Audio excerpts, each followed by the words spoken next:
Hey guys, and welcome to Money Talks News, the podcast. In this episode, we're talking about paying off that mortgage early so you can put that money to better use. You know, fewer than half, about 40% of homeowners are mortgage-free, at least according to Bloomberg analysis, and many of those are baby boomers like me.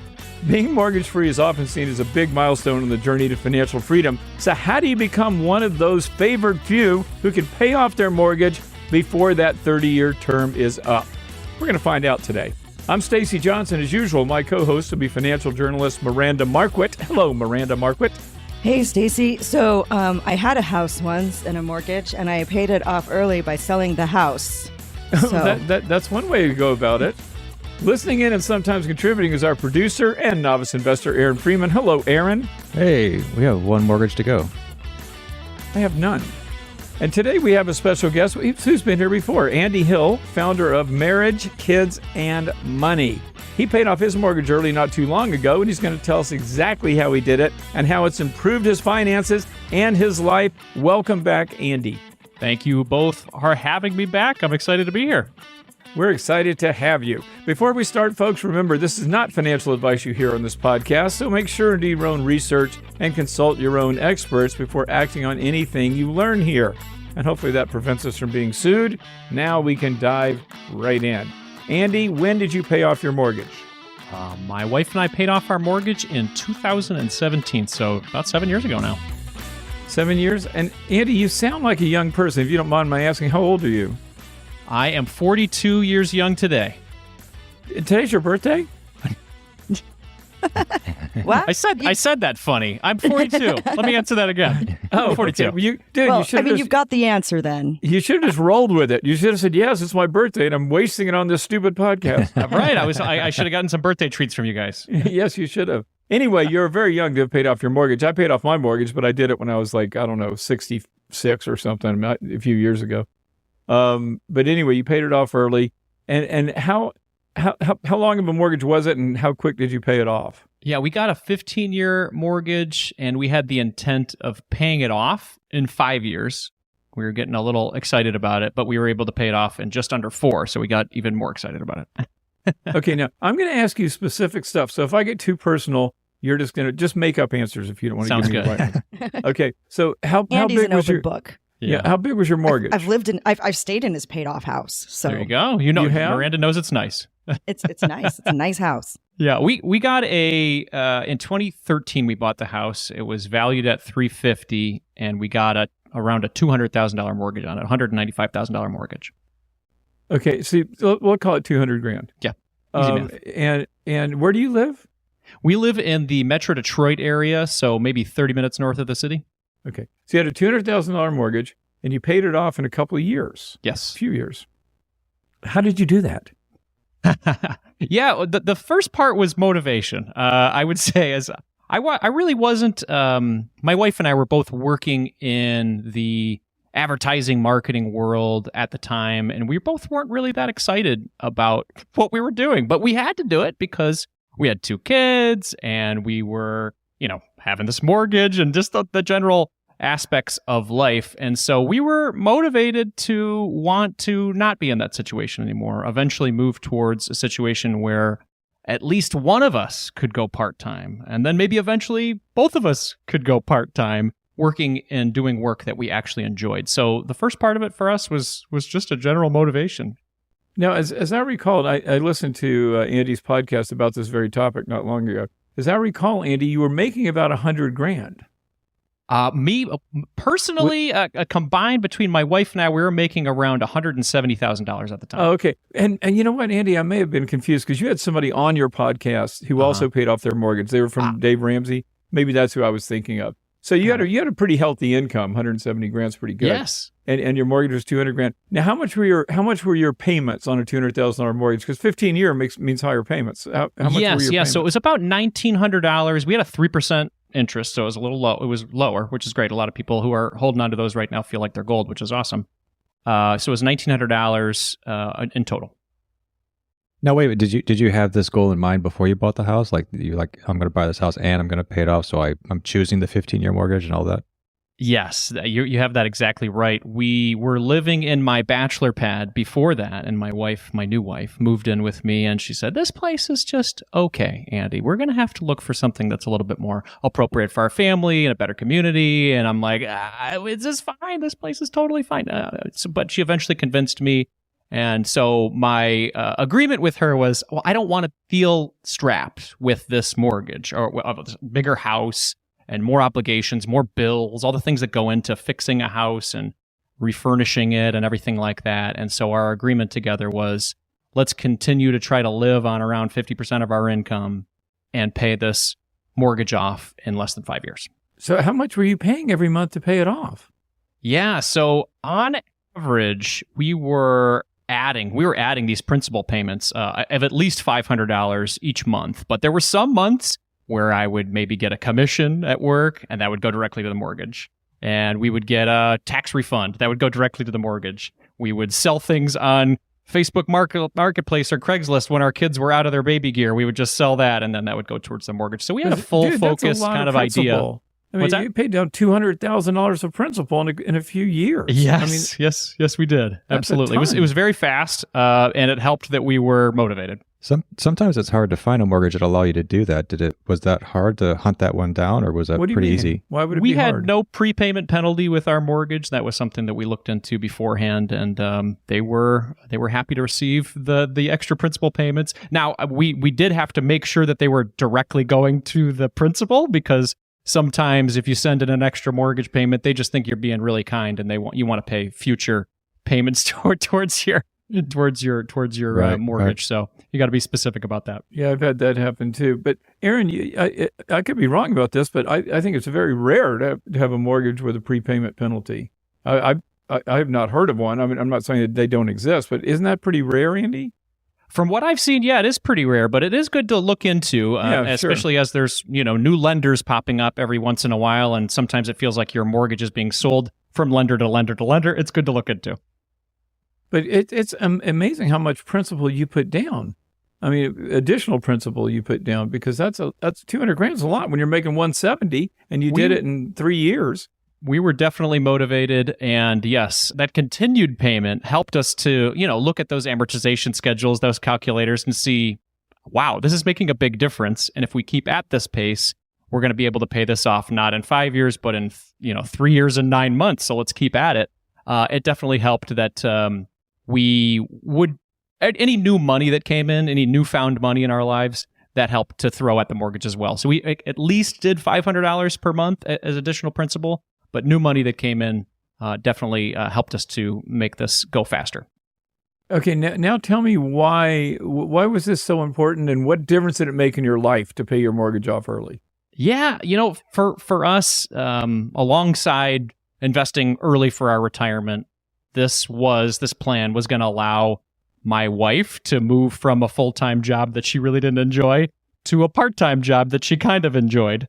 And with that path, we would go from a 2-income household to a 1.5 income household, because we didn't have as many expenses after paying off a mortgage. And it helped that we lived frugally and also invested early for our retirement. So between us, investing early for our retirement and paying off our mortgage early, my wife and I both now work part-time, and it's been fantastic for our marriage. It's been fantastic for our relationship with our kids and our general mental and physical health.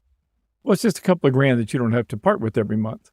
That's true, but in combination with the extra principal payments we were making, in addition to the retirement investing we were doing, we found ourselves in a position where we had front-loaded our retirement investing so much that we also looked at that and said, wow, if we simply just pull back a little bit on our contributions or even stop, we can still hit our goals for retirement. And between not making a mortgage payment anymore and massively decreasing our retirement contributions, we were able to go from a 2-income household down to a combined 1-income household. And I hear that too. I wrote a book many years ago, like 25 years ago, called Life or Debt. Yeah. And I gave an example of people who targeted their debts one at a time, ultimately paying off their mortgage, and then taking that old mortgage payment and putting it into an S&P 500 index fund. Yeah, absolutely. And because what happens is when you're used to paying all this money every month, and then all of a sudden it's gone. Now you've got that extra money. What do you do with it? You invest it, and you can become a millionaire that way. You can pay off a mortgage pretty fast. And then if you take those old payments, and same with all the other debts you pay off, car loans, credit cards, blah, blah, blah, and you take all those old payments and then rechannel them into an S&P 500, whatever, and it's sound investments, you can end up being a millionaire at a pretty young age.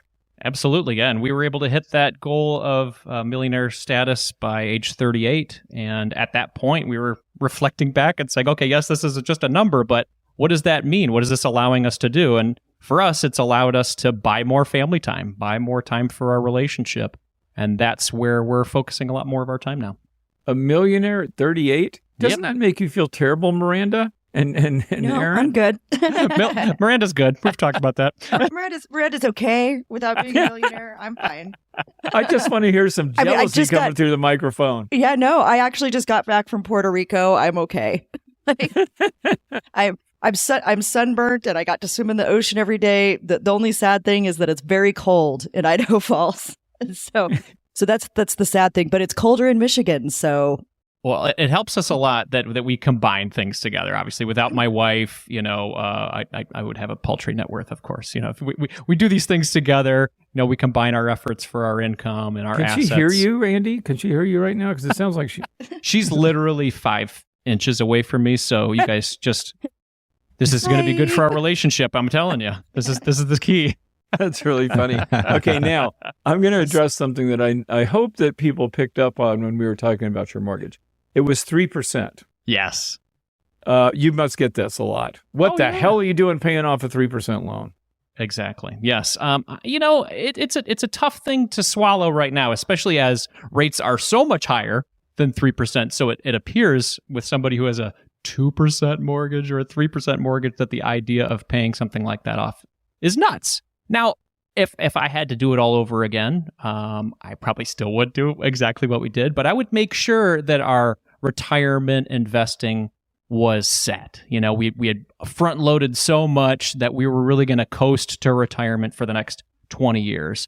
After you do that, that's the natural next step for me, at least, with regard to having a family and wanting to spend more time doing other things besides working, is that just eliminate the other debts in your life so you don't have to work as much. And that's where mortgage freedom makes sense for me, especially as you're in a later portion of this financial journey. Is it the first thing that you should do? No, definitely not. There are high interest credit card debts you should be paying off. There are even high yield savings accounts you should be taking advantage of to make sure you've got money for emergencies, and definitely investing for the future for your retirement needs.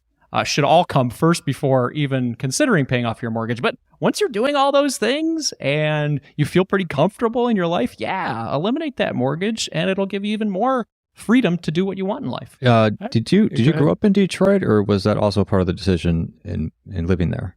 Ever since I was 10 years old, I've lived in Metro Detroit. My dad worked for an automotive company, so we traveled around quite a bit when I was younger. But it's been my home for 30 plus years now. What are taxes and insurance like and all that there? Oh, not too bad. Let's see, we pay about $5,000 to $6,000 in property tax per year. And so even after we paid off that $1,900 payment per month, we still make I'll call it like $500, $600 payment towards just having the house between homeowners insurance and property tax. Yeah, I've got to say I was a little disappointed when I paid my mortgage off, Andy, because it had been a goal my whole life. I literally said, when I pay my mortgage off, I'm going to retire. And that's basically what people do. Sure. At least. And then when I paid it off, I'm like, well, I still have to pay $1,500 a month or more for insurance and property. My property taxes are about $10,000, and my insurance is about $7,000 because I live in Florida by the water. Yeah, utilities, updating the house. 10 years later, your house looks older, and your wife says, "Hey, we should update this house again." Those costs are still there. Yep, that's true. As a matter of fact, yesterday I just paid somebody $1,000 to pressure wash my backyard and roof, and that's something I would have done myself before, but now I'm too old. So it's like, did it really? I thought it was just to be sitting around with money rolling in and no money going out, but and obviously not having debt is better than having debt. But It wasn't the catharsis I thought it was going to be when I paid off my mortgage. But you're enjoying your life. You're working right now. Yes. You like what you do. I think just sitting down on a couch and doing nothing. I don't know. I don't think I think retirement's different. I think we all want to have some purpose. We want to have a little bit of meaning and doing some work. I think I'm going to be doing some type of work, and it'll probably get me some money for a long period of my life. Yeah, well, my wife is much younger than me, but I agree with what you said anyway. I mean, first of all, what am I going to do all day when my wife's working? Because she's in the middle of her career. Exactly. But also, you want to feel fulfilled, and this is something I really enjoy doing. As a matter of fact, let me interrupt right there and tell you something I really enjoy doing, which is soliciting people for our sponsor, which I'm just about to do. Hold on, guys. We are halfway through our show, which means it's time for us to pay a bill or two. We're going to be right back after this quick commercial break to continue the step-by-step process Andy used to pay off his mortgage early, and you can too. We'll be right back. Okay, we are back, but before we start again, do me a solid. Share this show on your favorite social platforms and subscribe to our podcast. It takes you 2 seconds, but it really helps us. Okay, now, my script says let's keep picking Andy's brain. That seems a little intrusive to me. But Andy, we've established that you paid off your mortgage. But how did you do this? Where did you marshal the resources? Because most people are going to be going, of course I want to pay off my mortgage, but where the hell am I supposed to get the money to do it? Yeah, absolutely. I think that the further we go into our lives, the more people and companies are very good at getting our money. So if we're not paying attention to where it's going, I think that is a big opportunity for us. So the first thing that we did as a couple, much to my wife's chagrin, was to have a money date each month where we looked over the numbers and made sure we know exactly where our money was going because we had these big goals in mind. So with that, we'd look at the numbers and see, how much are we spending on food out at restaurants? Are there ways for us to save with our grocery spending? Are we even using cable TV anymore? Can we go with high deductible insurance plans instead of the lower deductible insurance plans so we can save a little bit more money? These types of things helped us to reduce our expenses. Romantic. I definitely brought the wine and the pizza, so at least there was a reason for her to want to show up. Absolutely. Here's some advice for you. Should you ever be on the dating scene again, and we hope that you won't be, but should you be, do not lead with this. Okay. No, and she reminds me of that pretty much every week. So. So anyway, so you got together and you decided to try to figure out where you could save some money or spend less without hopefully destroying your quality of life, and then putting that money toward that mortgage. Yeah, absolutely. I mean, you can only reduce so much, though. To your point, you got to keep the marriage alive and have some fun. So you got to look at increasing income as well. So yeah, I got very motivated during this time. So I would work harder to hit my sales goals. If I had a bonus opportunity, I would work on getting those. We would do this little paycheck mind trick. I got paid 26 times per year, pretty much every 2 weeks, as opposed to the typical 24 times a year. And we would just agree that those other 2 paychecks, we would just not live on those. And when they came in, we would use those to make a big principal payment every twice a year. So that ended up being a big mortgage impact. Probably about $30,000 of our pay down was just from that mind trick alone. Yeah, actually, speaking of which, I've written several times, and our website continually has articles like this, how to pay off your mortgage earlier. For those who are listening who don't, not in sales, don't make a ton of money, are there simple things you can do that are really going to make a difference over time?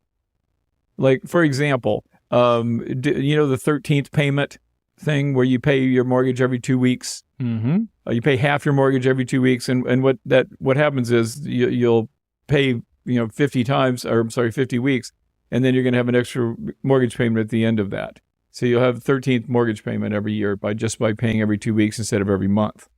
So there are little things that you can do too, besides just putting in whatever you can to reduce your principal. You ever heard of that? The 13 monthly payment thing?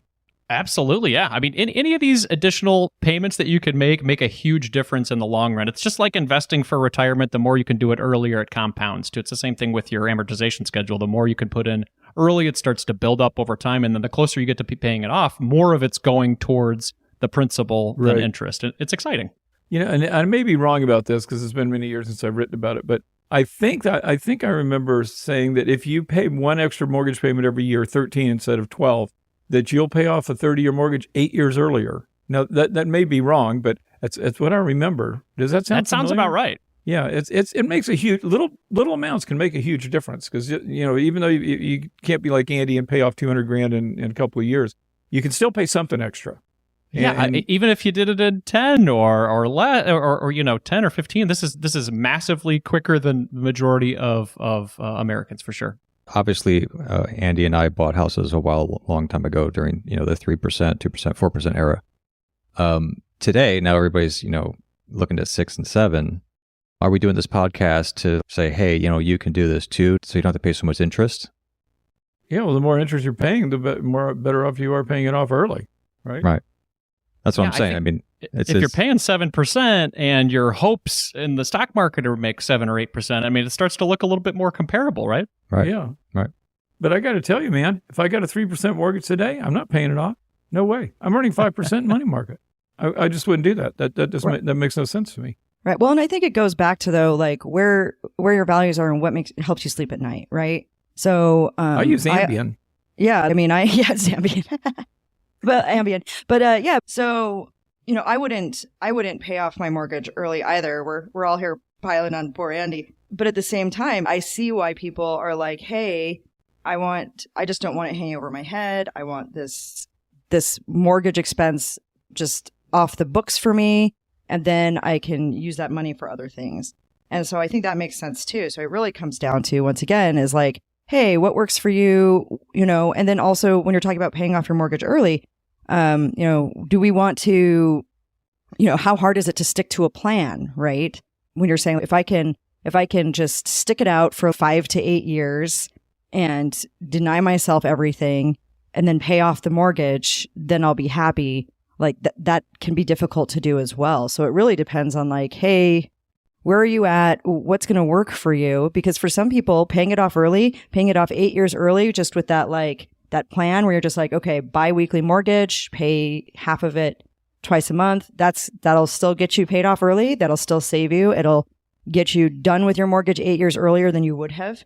And that's still worth something. I like that plan. I think maybe our example is probably a little skewed because both my wife and I really didn't enjoy what we were doing for a living. Now, if you enjoy what you're doing for a living and your daily life is pretty great, then yeah, aggressively paying off your mortgage in under 5 years might make your life even harder than it needs to be. So yeah, it's a great point, Miranda. Was another choice in that house? You thought this was your forever home, or are you thinking? I think at that time when we were getting it, this definitely felt like our forever home. We're still in it. It's 10 years now. I can see we've got a 12-year-old and a 9-year-old. I see us being here well after they graduate high school and college. So yeah, absolutely. But now you got to move to Grosse Pointe. I mean, come on, you're a millionaire. Funny enough, that's where I grew up. That is pretty funny. You know Metro Detroit well, then. I know, actually, it's from that movie with John Cusack. Yeah. Okay. Grosse Pointe Blank. Is that what it was? Oh, that was a big deal when we were in high school, man. Yeah. That was fun to watch. Now, listen, I've got an article here in front of me. This is 7 times that you don't want to pay off your mortgage. Ah. Okay, and I'm gonna read these to you and tell me what do you think. Now, this one you've already alluded to, Andy. Number 1 is you lack emergency savings. Mm-hmm. Obviously, you need to have emergency savings before you start putting your money into something like a mortgage, which is, your house is illiquid. If you need money, it's going to be hard to get it out of your house. It's going to be easy to get it out of the bank. So you want to have an emergency fund, right? Now, here's something that I did that's in this article. You want extra liquidity. Okay, I had a whole bunch of money in the bank. Well more than enough to pay off my mortgage. I didn't pay off my mortgage because I thought maybe one day I'll want to do something with this money. So in 2012, the house next door came up for sale. I had a bunch of money, because what was happening, the market was cratering. And I bought the house next door for cash because, it was hard to get a mortgage then. So then I flipped it and made a few $100,000. So, having that liquidity helped me. Now, if it was just sitting there earning 1%, which it was, or less, then maybe that wouldn't have made as much sense. But I was able to take the money. I wouldn't have been able to do that. Could I have borrowed against my house to buy the house next door? I could have, but I'm not that type of person. I wouldn't have, because I wouldn't have wanted to jump through the hoops or have that much leverage. So, if you need liquidity, that could be a situation, or you desire liquidity, that could be a situation not to pay it off. Agree or disagree? I completely agree. Yeah, locking it up in your house makes it very hard to get at, whether you're going to either home equity line of credit or sell the thing, which is those aren't great options. Yeah. Number 3 was earning a better rate by investing. Obviously, if you can earn 5%, paying 3 is the arbitrage is very attractive, especially if that 5% comes risk-free, like at a bank or at a treasury bill or something like that. Lower taxes. Now, this used to be a bigger thing because, I was going to say, if you pay 3%, it used to be that you're really paying 1.8 if you're in a 40% tax bracket, because the write-off of the interest, that deduction is significant, and it essentially reduces the interest rate that you're paying. That is less important now because now the standard deduction is so much higher. Yeah, I've heard that 90% of Americans take the standard deduction now. Yeah, yeah, I'm taking it. I mean, there's just really nothing else you can do to make itemized deductions. Also, now here's an interesting one. Your mortgage is a hedge against inflation. So if you're paying 3% or whatever percent you're paying, 30 years from now, that mortgage payment is going to be a lot smaller in today's dollars than it is now. So, the bank your house is going up in value because of inflation, but your mortgage isn't going up. It's your payments are the same. So it can be actually, truth be told, the best thing you could do mathematically in times of high inflation is to borrow money at a fixed rate. So, comment on that? I think it makes sense. Locking something in for 30 years at an extremely low rate, 2 or 3%, can definitely help you, especially with the inflationary environment we've seen over the past few years. That being said, these decisions are, I would say, less mathematical as that situation is, and more emotional. The more emotional benefit that you get from not having that weight over your head anymore, and the ability for you just to have lower expenses in general, so you can make some better decisions for your life. I agree with you. I think one of the things that we lose track of is we're always talking about money is just math. Well, no, it's also emotional. Let's not pretend like money isn't emotional at all, and it's all just math, because it's not. Yeah, like I was saying, I remember my parents going if we ever pay this house off, I mean, it's an emotional thing to own your house free and clear. Absolutely. The other 2 things are real simple. I'll just go over them real quick. One, your job is uncertain. Obviously, you want to have liquidity if you're going to lose your job. You don't want to have extra home equity. You want to have cash in the bank if you're going to lose your job. And also having high interest debt, which you also alluded to. Andy, you want to be paying off your 25% credit card before you pay off your 4% mortgage. Absolutely. Yeah. Having the money in the bank, I think, is, whatever term you want to give it, FU money or any other term, just having that ability to make some decisions for you with money in the bank is a big power move. Cool. So do you still have a mortgage, Aaron? You have multiple properties. Yeah, we have multiple properties, but we kind of did something similar to what Andy did. Sonia, my wife, had already owned a home, and when we got together, she was adamant about getting another one. But this was back in 2012 when things were dirt cheap, and we picked up a cute little 2-1 for I think 80 or 90 grand during that whole 3% era. And I was a spender, as I've said many times on this podcast, and both Sonia and Stacy reeled me in on that crap. So we did the same thing with not spending a lot, looking at our budget and putting everything we had towards it. And we paid it off relatively quick. And the scale is the same because the incomes were different back then. Yeah, it can be done. That's basically what I'm saying. What Andy's saying, if you have the mind and the discipline to do it, you can do it, And this conversation will be complete until we bring Miranda in, because Miranda's the person who doesn't have a mortgage because she doesn't own a house. And there is something to be said for that. I disagree with it. We've had this conversation several times, but she doesn't have to worry about a mortgage, right, Miranda? Yeah. And I think it really just depends on where you see your lifestyle and what kind of things matter to you. Since my main values are convenience and flexibility, and a mortgage offers none of those things, and owning a house offers neither of those things. Just because I don't want to deal with maintenance issues. When my hot water went out a couple months ago, I sent a text to the maintenance crew at the apartment complex, and within an hour, I had hot water. I didn't have to call around. I didn't have to do price comparisons, and I didn't have to wait a couple of days for somebody to come out and fix my water heater. It was done within an hour. And then, I travel a lot. I'm gone a lot. And so having a contained apartment where I don't have to worry about all of the things that go with like, let's prepare the house before I travel, before I'm gone for 2 weeks.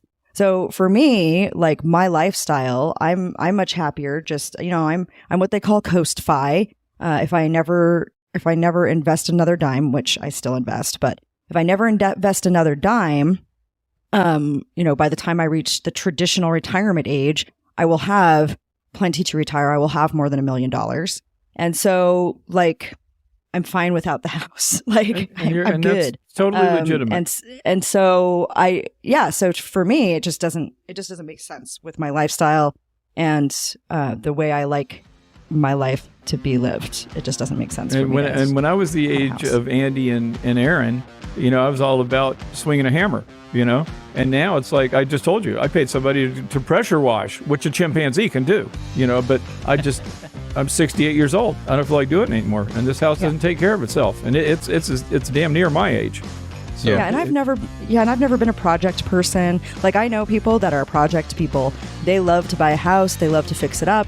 They love to make it like their own. And I have never been a project person. I have never been somebody who enjoys working in the yard.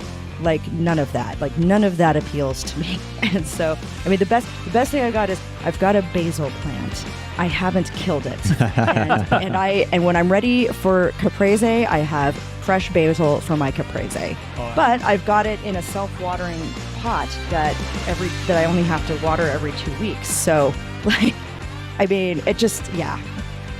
Well, you're the one-eyed seed of a tumbleweed in the belly of a rolling stone. Okay, folks, we are out of time, but we are never out of topic. Dig a little deeper. You're going to find links to lots more info in our show notes. And remember, if your goal is to make more, to spend less, to retire rich, well, your online home is moneytalksnews.com. And don't forget to check out Miranda's online home as well. That is mirandamarquit.com. And of course, you want to visit Andy at his website. That's marriagekidsandmoney.com. If you got a question, comment, or topic you'd like to suggest, tell us. You can email us at hello@moneytalksnews.com. And allow me to repeat myself one more time. If you like what we do something for us. Subscribe to our podcast. Takes you 2 seconds. Really helps us, though. So if you like us, just sit there, show us, and subscribe. Andy, I don't care what anyone says. I like you. I think you're a great guy, and I'm going to be counting the minutes until you come back again. I appreciate that. I'm looking forward to it. I'm Stacy Johnson. I'm Miranda Marquit. I'm Aaron Friedman. Thanks for hanging out with us, guys. We're going to see you right here next time.